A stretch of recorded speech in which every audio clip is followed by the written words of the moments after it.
নমস্কার বন্ধুরা, আরো একটি নতুন ট্রাভেল ব্লগে তোমাদের সকলকে স্বাগত জানাই। আমি এই মুহূর্তে দাঁড়িয়ে আছি এক্সপ্লানেড বাস স্ট্যান্ডে, যেটা কলকাতা ধর্মতলা বাস স্ট্যান্ড বলে আপনারা সবাই চেনেন। আর আমার পেছনে যে বাসটা দেখতে পাচ্ছেন, এই বাসটার নাম হচ্ছে পরমেশ্বর ট্রাভেলস। আর এই বাসে করেই আমি আজকে পাড়ি দেবো দীঘাতে।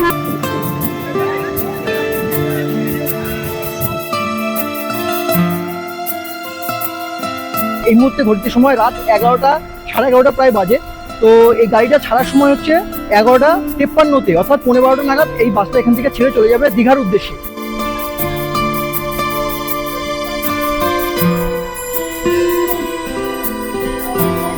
আর কালকে আপনারা সবাই জানেন, কালকে 16 তারিখ দীঘাতে অনুষ্ঠিত হতে চলেছে দ্বিতীয় মহারথ উৎসব। আর দ্বিতীয় মহারথ উৎসবের সাক্ষী থাকতেই আমি পাড়ি দিচ্ছি দীঘাতে। আর এই বাসে ভাড়া পড়লো আজকে 250 টাকা। যেহেতু চেয়ার কার, তাই ভাড়া পড়েছে 250 টাকা। আপনারা যদি এই বাসে স্লিপার নিতে চান, স্লিপারও নিতে পারেন। স্লিপারের ভাড়া পড়বে 450 টাকা, ডিফারেন্স মাত্র 200 টাকার। আপনারা চাইলে স্লিপারেও চলে যেতে পারেন। তো খুব ভালো কিন্তু বাসটা। আমি বাসের ভেতরটা আপনাদেরকে দেখাবো, বাসটা কতটা সুন্দর এবং বাসের ভেতরে কি কি সিস্টেম আছে, কি কি ফ্যাসিলিটিস আছে, সব কিছুই আমি আপনাদের সামনে তুলে ধরবো। তো চলুন এখন যাওয়া যাক বাসের ভেতরে এবং দেখা যাক বাসের ভেতরে কি কি সিস্টেম আছে, কি কি ফ্যাসিলিটিস বাসের ভেতরে আছে। এটা হচ্ছে লাগেজ রাখবার কেবিন। আপনাদের যদি কোনো বড় সড়ো লাগেজ থাকে, আপনারা কিন্তু এই কেবিনে লাগেজগুলোকে রাখতে পারবেন। দেখুন এখানে অনেক কিন্তু যারা ট্রান্সপোর্টে ম্যাটেরিয়ালস সেন্ড করে, তাদের কিন্তু সমস্ত ম্যাটেরিয়ালসগুলো এখানে রাখা আছে। আপনারা এই কেবিনে কিন্তু আপনাদের লাগেজপত্রগুলো রেখে দিতে পারবেন, কোনো অসুবিধা হবে না। বাসের ভেতরে প্রবেশ করতে লক্ষ্য করলাম ঝাঁ চকচকে কালারফুল একটি পরিবেশ। দেখুন কি সুন্দর লাইটিং। আপনারা যদি স্লিপারে থাকতে চান, এই হচ্ছে স্লিপার সিট। এখানে একদিকে আছে 2টো সিট আর অপর সাইডে আছে একটা সিট। একদম সুন্দর বড়সড়, আপনারা আরামে শুয়ে এখানে যেতে পারবেন, কোনো অসুবিধা হবে না। এখানে হাতলও রয়েছে, পড়ে যাওয়ারও কোনো চান্স নেই। আর স্লিপার সিটে ঠিক ওপরে রয়েছে এরকম এসির বাটন। আপনারা চাইলে এসিটা চালু করতে রাখতে পারেন, আপনারা চাইলে অফও করে দিতে পারেন। রয়েছে তার পাশাপাশি দুটো লাইটও আপনারা চাইলে নিজেরা অফ করে দিতে পারেন বা কেবিন থেকে অফ করে দেবে। আর এখানে রয়েছে লাগেজপত্র রাখার জিনিস, আপনাদের খাবার দাবার ব্যাগ আপনারা এখানে রাখতে পারেন। আর এখানে রয়েছে যে উইন্ডো, আপনারা যদি মনে করেন যে দিনের বেলা প্রচুর রৌদ্র আসছে, তাহলে আপনারা উইন্ডোটা বন্ধ করে দিতে পারেন। এবার সিটগুলো কতটা কমফোর্টেবল আমি আপনাদেরকে দেখাই। সিটগুলো প্রথম হচ্ছে যেটা লেগ স্পেসটা কিন্তু অনেকটাই আছে, অনেকটা লেগ স্পেস আপনারা পেয়ে যাবেন। যে অন্যান্য বাসে যেমন দেখা যায় যে এরকম হাঁটু লেগে যাচ্ছে, সেরকম কোনো ব্যাপার নেই, অনেকটাই কিন্তু ক্লিয়ার আছে। আপনারা এখানে পা তুলে রাখতে পারবেন। আর সিটগুলো কিন্তু সম্পূর্ণ ব্যাকপুশ সিট। এই দেখুন, সম্পূর্ণ ব্যাকপুশ সিট দেখতে পাচ্ছেন, সম্পূর্ণ ব্যাকপুশ সিট। আর এরকম টান দিলে এরকম উঠে আসবে। আর এটা হচ্ছে এরকম ব্যাকপুশ সিট। আচ্ছা, আর সিটের উপরে আপনারা পাবেন এরকম এসি। এগুলো কিন্তু এসি, খুব দারুণ কিন্তু এসিগুলো। এই জিনিসটা কিন্তু সব বাসেই থাকে, শুধু এই বাস না। এই এসির যে সিস্টেমটা, এটা কিন্তু সব বাসেই একই থাকে। এটা হচ্ছে লাইট, এটা হচ্ছে উইন্ডো। আপনারা যারা বাইরের দৃশ্য দেখবেন, তারা এই উইন্ডোটা এরকমভাবে খুলে রাখতে পারেন, বা যদি অসুবিধা হয় এরকম পর্দা দিয়েও রাখতে পারেন। যেহেতু এসি চলবে ভিতরে, তাই খুলেও রাখতে পারেন। কিন্তু এখানে কিন্তু কাজ কিন্তু ফিক্স কাজ এখান থেকে আর খোলা যাবে না। যে আপনারা বাইরের হাওয়া নেবেন তা হবে না, যেহেতু এসি বাস, তাই বাইরের হাওয়া ভেতরে প্রবেশ করবে না। যার কারণে কাজগুলো কিন্তু ফিক্সড দিয়ে রেখেছে। আর এখানে যদি বলি যে মোবাইল চার্জিংয়ের কেস কোথাও আছে কি না, সেটা একবার দেখে নিচ্ছি। মোবাইল চার্জিংয়ের কোথাও কেস পাওয়া যায় কিনা। এখানে কিন্তু দেখতে পাচ্ছি, এই যে আছে, দেখুন এখানে আপনাদের মোবাইল ক্যামেরা এখানে চার্জ করতে পারবেন। এখানে কিছু দরকারি জিনিসপত্র আপনারা চাইলে রাখতে পারেন। এখানে আপনারা নিজেদের ওয়াটার বোতল রাখতে পারবেন। এটা একটা ধরার জায়গা। তো মোটামুটি কিন্তু মেকানিজম কিন্তু মোটামুটি ভালোই। এখন ঘড়িতে সময় 11:51, আর এই মুহূর্তে এক্সপ্লানেড বাস স্ট্যান্ড থেকে ছেড়ে দিচ্ছে আমাদের বাস পরমেশ্বর ট্রাভেলস। এখনই উঠবো আমরা বাসে। চলুন ওঠা যাক বাসে।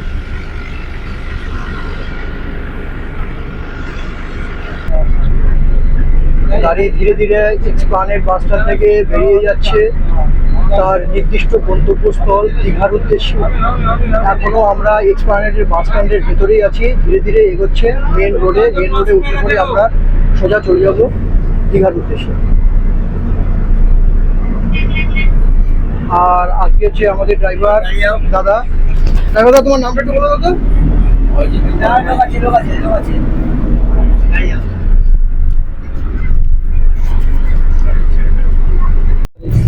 তো এটা হচ্ছে আজকে আমার সিট। দারুণ, কিন্তু সিটিং অ্যারেঞ্জমেন্টটা খুব সুন্দর, দারুণ। মানে আমি এতক্ষণ দেখালাম আপনাদের সিটিং অ্যারেঞ্জমেন্টগুলো, খুব দারুণ সিটিং অ্যারেঞ্জমেন্ট। আর বাস কিন্তু এই মুহূর্তে চলছে তার নির্দিষ্ট গন্তব্যস্থলের উদ্দেশ্যে। খুব দারুণ লাগছে আজকে। মানে আমি এতদিন ট্রেনের ভিডিও আপনাদের সঙ্গে শেয়ার করেছিলাম, ট্রেনের ব্লগ বানিয়েছিলাম, প্রচুর ট্রেনের ব্লগ বানিয়েছি, আপনাদের ভালোবাসা প্রচুর পরিমাণে পেয়েছি। তো আজকে একটা নতুন ভিন্ন টাইপের একটা ব্লগ আমি আপনাদের সঙ্গে তুলে দিচ্ছি, সেটা হচ্ছে ভলভো বাসের, স্লিপার ভলভো বাসের। তো স্লিপার ভলভো বাসের ভিডিও আমার ট্রেন ছিল, আমার বাড়ির সামনে থেকে বাসও ছিল, কিন্তু সেই কথা হচ্ছে আমি সব কিছু বাদ দিয়ে আমি আজকে এসেছি এক্সপ্লানেট থেকে আপনারা কীভাবে দীঘা যাবেন, এক্সপ্লানেটে কোন কোন বাসগুলো দীঘার উদ্দেশ্যে যায়, রেট কী আছে, সব কিছু কিন্তু আমি আজকে আপনাদের সামনে তুলে ধরেছি। ফাইনালি আমরা এখন রওনা দিয়ে দিলাম দীঘার উদ্দেশ্যে। এখন ঘড়িতে সময় 11:55। 11:53 ছাড়ার কথা ছিল, 11:51, তো 2 মিনিট আগেই বাসটা ছেড়ে দিয়েছে, অর্থাৎ 2 মিনিটের কোনো ব্যাপার না। তো রাইট টাইমই বাস ছেড়েছে দীঘার উদ্দেশ্যে। এখন দেখা যাক যে দীঘাতে এই বাসটা ঠিক কটার সময় গিয়ে পৌঁছায়। এখানে যেমন টাইম দেখাচ্ছিল ভোর 5টার সময় পৌঁছানোর কথা, তো আমি আপনাদেরকে দেখাবো এই বাসটা এখান মানে এক্সপ্লানেট থেকে ছেড়ে দীঘাতে ঠিক কটার সময় গিয়ে পৌঁছাচ্ছে। সম্পূর্ণ রাস্তার যাত্রাপথটা আমি আপনাদের সামনে তুলে ধরবো, আপনারা ভিডিওটি কন্টিনিউ ওয়াচ করবেন। আর যদি ভালো লেগে থাকে তাহলে অবশ্যই লাইক শেয়ার সাবস্ক্রাইব করে পাশে থাকবেন। আর একটা সবথেকে বড় জিনিস যেটা আমি আপনাদের সঙ্গে শেয়ার করবো, সেটা হচ্ছে যে বাসে কতটা কমফোর্টেবল। আমরা জানি যে কোনো বাস, ভলভো ছাড়া যে কোনো বাস যদি রাস্তার উপর থেকে যায়, রাস্তার উপরে গর্ত থাকে, অনেক কিন্তু বাসে ঝাঁকুনি হয়। ভলভো বাসে কিন্তু যেটা হওয়ার কথা না। ভলভো এই কারণে নাম দিয়েছে ভলভো।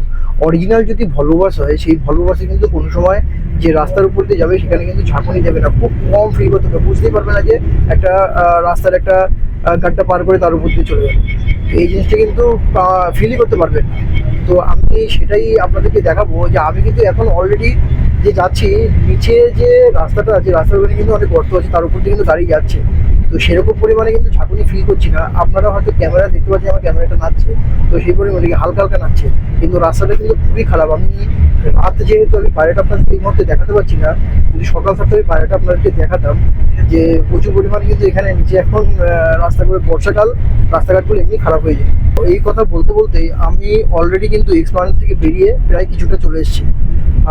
রাস্তা যত সামনের দিকে আমরা আগাবো, তত সম্পূর্ণ দৃশ্যগুলো আমি আপনাদের সামনে তুলে ধরবো, এবং বাইরের যে রাতের দৃশ্য আমি আপনাদের সামনে তুলে ধরবো।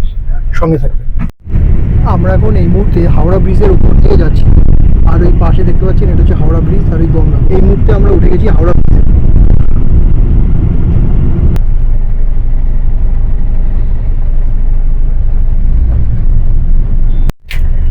এই বাসে একটা গন্ডগোল হয়েছে, একটা সিট দুজনের নামে বুক আছে। মানে খুব বড় একটা প্রবলেমে কিন্তু পড়া গেছে এখন এইখানে। মানে আগে যারা এক্সপ্লানেড স্ট্যান্ডের থেকে এসেছে তারা সিটে বসে আসছে, আর এখন আমরা দাঁড়িয়ে আছি হাওড়া বাস স্ট্যান্ডে। হাওড়া বাস স্ট্যান্ড থেকে আরও 3-4 জন উঠেছে। 3-4 জন ওঠার পরে বলছে এই সিটটা আমাদের, 1 2 3 4 3 4 5 6 এরকম বলছে, এই সিটগুলো আমাদের। তাদের হাতে অলরেডি রসিদও আছে সিটে।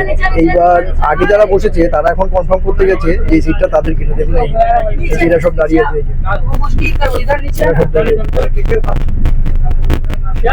নিশ্চয়ই কোনো একটা গন্ডগোল হচ্ছে যার কারণে এই সমস্যাটা হয়েছে। সমস্যাটা হওয়ার কারণ না, যদি সত্যি বলতে থাকে আর সত্যি যদি এই বাসটা তাদের হয়, তাহলে এই গন্ডগোলটা হওয়ার কথা না। হয়তো বাস গন্ডগোল হচ্ছে, বা হয়তো সত্যিকারই ডবল সিট বুক হয়েছে, যে কোনো একটা কিছু একটা হয়েছে। এখন আবার নিজে যাচ্ছে কথা বলার জন্য। আমি এখন এই মুহূর্তে দাঁড়িয়ে আছি হাওড়া বাস স্ট্যান্ডে। হাওড়া বাস স্ট্যান্ডে একবার দেখাই, একদম ফাঁকা, 2-1টা বাস খালি এখানে দাঁড়ানো আছে, আর কিচ্ছু নেই, পুরো ফাঁকা বাস স্ট্যান্ড। আর এক্সপ্লানেডের বাস স্ট্যান্ডটা যেমন পুরো একটা ঘিঞ্জি এরিয়া, রাতের বেলাও মনে অনেক লোক এক্সপ্লানেডের বাস স্ট্যান্ড থেকে যাতায়াত করে, তো হাওড়া বাস স্ট্যান্ড কিন্তু সম্পূর্ণই ফাঁকা। আর এখানে এটা হলো পরমেশ্বর ট্রাভেলসের গাড়ি, আমাদের বাস, আর এই বাসে করে আমরা যাচ্ছি। আর একটা কথা বলি, এই বাসটা কিন্তু কোনো ভলভো বাস না। দেখলে মনে হচ্ছে ভলভো বাস, কিন্তু এটা কিন্তু কোনো ভলভো বাস নয়, এটা হচ্ছে এসি স্লিপার বাস। নিচে চেয়ার কার, ওপরে স্লিপার, ভলভো বাস। তো একেবারে ভলভো বাস না হওয়াতেও কিন্তু বাসের যে কমফোর্টেবল জার্নিটা কিন্তু খারাপ না, ভালোই লাগে। এতক্ষণ আসলাম আমি এক্সপ্লানেড থেকে হাওড়া পর্যন্ত আসলাম, যে একটু জার্কিং অনুভব হচ্ছিল, যে একটু জার্কিং হচ্ছে। এটা ভলভো বাস যদি একান্ত হতো তাহলে কিন্তু এই জার্নিটা হতো না। ভলভো বাস যেহেতু না, তার কারণে কিন্তু জার্নিটা হয়েছে। আর সব থেকে বড় কথা কি, এখানে আসার পরে অর্থাৎ হাওড়া বাস স্ট্যান্ডে আসার পরে সিট নিয়ে বড্ড গন্ডগোল হয়ে গেল এখন। মানে একটা সিটই দু পার্টিতে বুকিং করেছে, এরকম একটা ব্যাপার হয়ে গেছে। এবার সেটা কি করে সলভ করবে জানা নেই। এখন কেউ হয়তো অনলাইন থেকে কেটেছে, কেউ হয়তো এখানে এসে কেটেছে, কোনো আপডেট নেই, যার কারণে হয়তো দুটো হয়ে গেছে। আমি তো অনলাইন থেকে কেটেছিলাম, কিন্তু আমার তো আপডেট আসে, আমাকে তো মেসেজ করে দিয়েছে, মেল করে দিয়েছে, সব কিছু করে দিয়েছে বারবার করে, যে এটা কিন্তু আপনার সিট, এবং আমার সিটে কিন্তু কোনো গন্ডগোল নেই। তো এখন সেই প্রবলেমটা হয়েছে বাসে, সেই প্রবলেমের সলভ এখন করছে, সবাই টিকিট কাটছে। দেখা যাক এই প্রবলেম সলভ কখন হয় এবং কখন আমরা এই হাওড়া বাস স্ট্যান্ড থেকে নেক্সট দীঘার উদ্দেশ্যে রওনা দেব।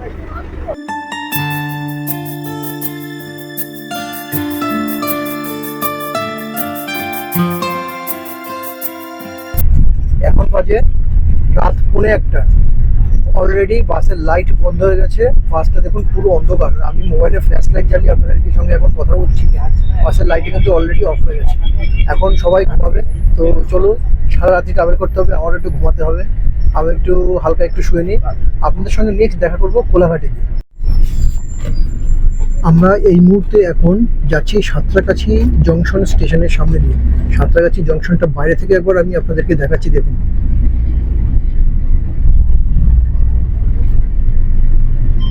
সাঁতরাগাছি জংশনের ভেতরে আপনারা যখন প্রবেশ করবেন, তখন ভেতরে ঢুকলে পরে আপনারা বুঝতেই পারবেন না যে এটা আপনারা কোনো এয়ারপোর্টে চলে আসছেন না কোনো একটা রেল স্টেশন। ভেতরটা এত সুন্দর এয়ারপোর্টের কায়দায় তৈরি করেছে, মানে খুব দারুণ ভেতরটা।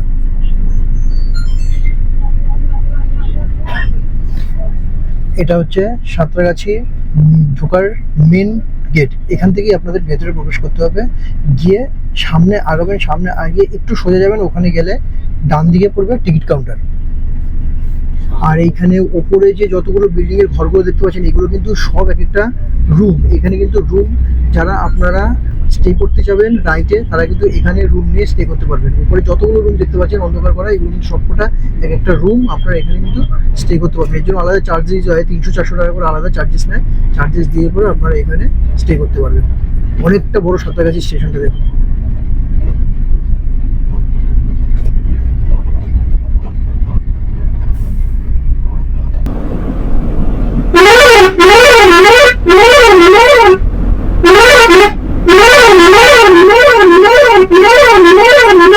আমরা এখন এই মুহূর্তে 134 নম্বর জাতীয় সড়ক, অর্থাৎ যেটা কলকাতা মুম্বাইকে কানেক্ট করে, সেই NH-134 এর উপর দিয়ে এইগুলো আমরা ট্রাভেল করছি। ঘড়িতে সময় এখন রাত 2:02। কলকাতা এক্সপ্লেনেড থেকে দীর্ঘ 70 কিলোমিটার পাড়ি দিয়ে আমরা এখন এসে পৌঁছেছি কোলাঘাটে। কোলাঘাটটা কেমন দেখাচ্ছি, রাতের কোলাঘাটটা কেমন দেখাচ্ছি। এটা হচ্ছে মেন রোড, আর এখানে দেখুন একটা, দুটো, তিনটে পরপর গাড়িগুলো কিন্তু এখানে একদম পার্কিং করে এখন কোলাঘাটের স্ট্যান্ডে এসেছে। এটা হচ্ছে আজকের আমাদের গাড়ি, পরমেশ্বর ট্রাভেলস। গাড়িটা দেখুন কি আগে উপরে ঝকঝক করছে।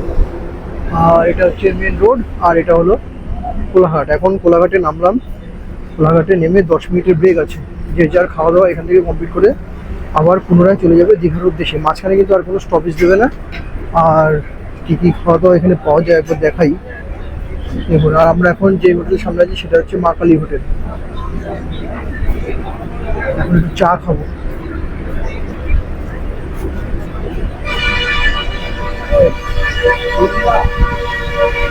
বন্ধুরা, তোমরা সকলেই জানো যে আমি সব জায়গায় একাই ট্রাভেল করি। তো আজকে আমি একা না, আমার সঙ্গে আরও দুজন আছে, অঙ্কিত আর তোমার নাম কি? অভিলাষ। তো অঙ্কিত আর অভিলাষ আমার সঙ্গে ট্রাভেল করছে। তো খুব ভালো লাগছে, আজকে আমি অন্তত একা বাইরে নেই, দুজনকে নিয়ে আমি এখন বাইরে আছি। আমি এই মুহূর্তে এখন দাঁড়িয়ে আছি কোলাঘাটে। আমাদের আজকের গন্তব্যস্থল হচ্ছে দীঘা। কালকে সকালে দীঘা যাচ্ছি, আর তোমরা সবাই জানো 16 তারিখ কালকে কিন্তু দীঘায় রথযাত্রা উৎসব পালিত হচ্ছে। তো সেই উদ্দেশ্যে আমাদের দীঘা পাড়ি দেওয়ার মূল কারণ। তো চলো, তোমাদের সঙ্গে এখন ডাইরেক্ট দেখা হবে দীঘাতে গিয়ে। তবে তোমাদেরকে একটা কথা বলি, একসাথে জার্নি করতে বেশ কিন্তু মজা লাগছে। তো এরাও কিন্তু আজকের থেকে ভিডিও বানাচ্ছে না, দীর্ঘদিন থেকে ভিডিও বানাচ্ছে। আমি ধরো তো নতুন স্টার্ট করেছি, আপনারা সবাই জানেন বা তোমরা সবাই জানো। তো এরা কিন্তু অনেক দিন থেকেই আছে, এদের ভিডিওগুলো কিন্তু খুব ভালো হয়। তোমরা এদের ভিডিওগুলো দেখো। তোমার চ্যানেলের নামটা একটু বলুন। Wonder world diaries. তোমরা অনেকেই চেনো যারা ট্রাভেল ব্লগ দেখো। ওয়ান্ডার ওয়ার্ল্ড ডায়েরি তোমরা অনেকেই চেনো। আর তোমার চ্যানেল নাম বলো তো? ট্রাভেল হান্টার অঙ্কিত। ট্রাভেল হান্টার অঙ্কিত। তো এরা দুটো চ্যানেল কিন্তু তোমরা অনেকেই হয়তো এতদিনে চিনে গেছো, যারা চেনোনি তাদেরকে বলছি অবশ্যই চ্যানেলগুলো ফলো করো। গাড়িতে কিন্তু অলরেডি হর্ন দিয়ে দিয়েছে, 10 মিনিট দাঁড়ানোর কথা ছিল, সেখানে 15 মিনিট পার হয়ে গেছে, অনেকক্ষণ টাইমই আমাদেরকে দিয়েছে। তো এখন গাড়ি স্টার্ট দিয়ে দিয়েছে, এখন রওনা দেবো দীঘার উদ্দেশ্যে। বললাম এখন আমরা এই মুহূর্তে দাঁড়িয়ে আছি কোলাঘাটে, আর গাড়ির এক্সপিরিয়েন্স আমি আপনাদের সঙ্গে এখন শেয়ার করবো। 2 ঘন্টা ট্রাভেলস করলাম। 2 ঘন্টা ট্রাভেল করার পর এটাই বলতে হয়, গাড়িতে কিন্তু একদম এয়ার সাসপেনশন নেই।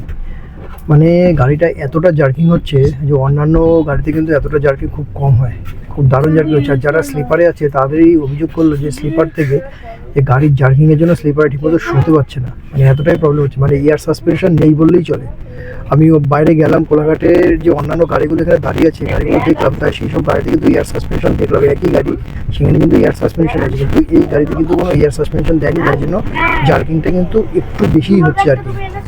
তো এটা হচ্ছে আজকে আমার জার্নির এক্সপিরিয়েন্স।